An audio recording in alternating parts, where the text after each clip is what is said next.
Solo Leveling's final chapter left us all with a slack jaw. One of the greatest manhwa has officially come to an end.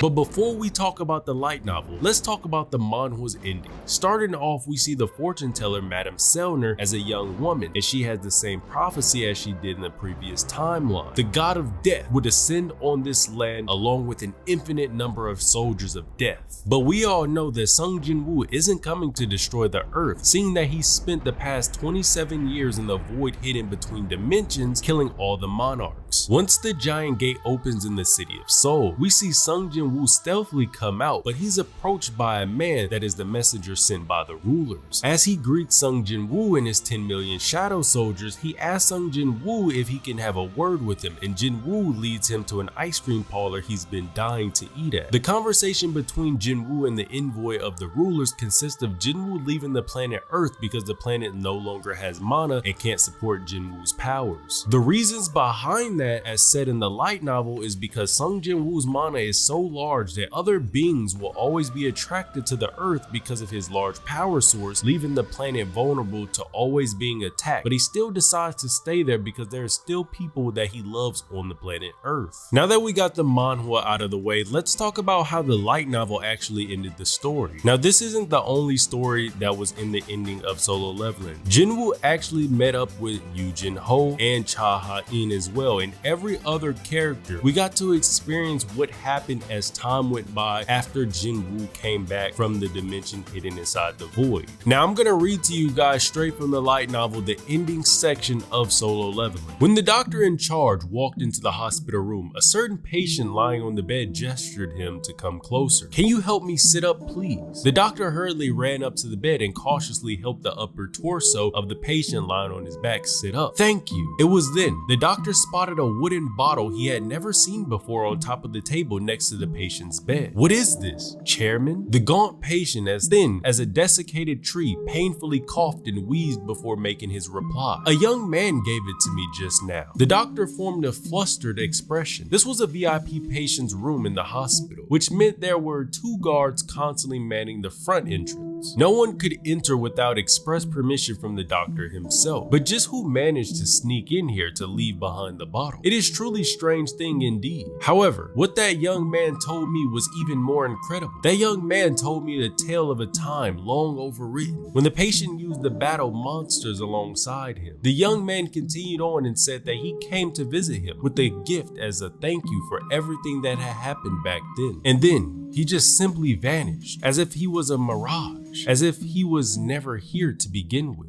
If it weren't for the physical evidence, even the doctor in charge wouldn't have believed it. But there it was, the gift supposedly left behind by that young man. While the doctor stood there wondering how should he respond in a situation like this, the patient's trembling fingers were now pointing at the wooden bottle. Give it to me." The doctor picked up the bottle and placed it in the patient's hand. The old man sitting in the bed studied the bottle and chuckled. He said that as long as I drink what's inside this thing, my disease will be completely cured, as if being washed away. Huh?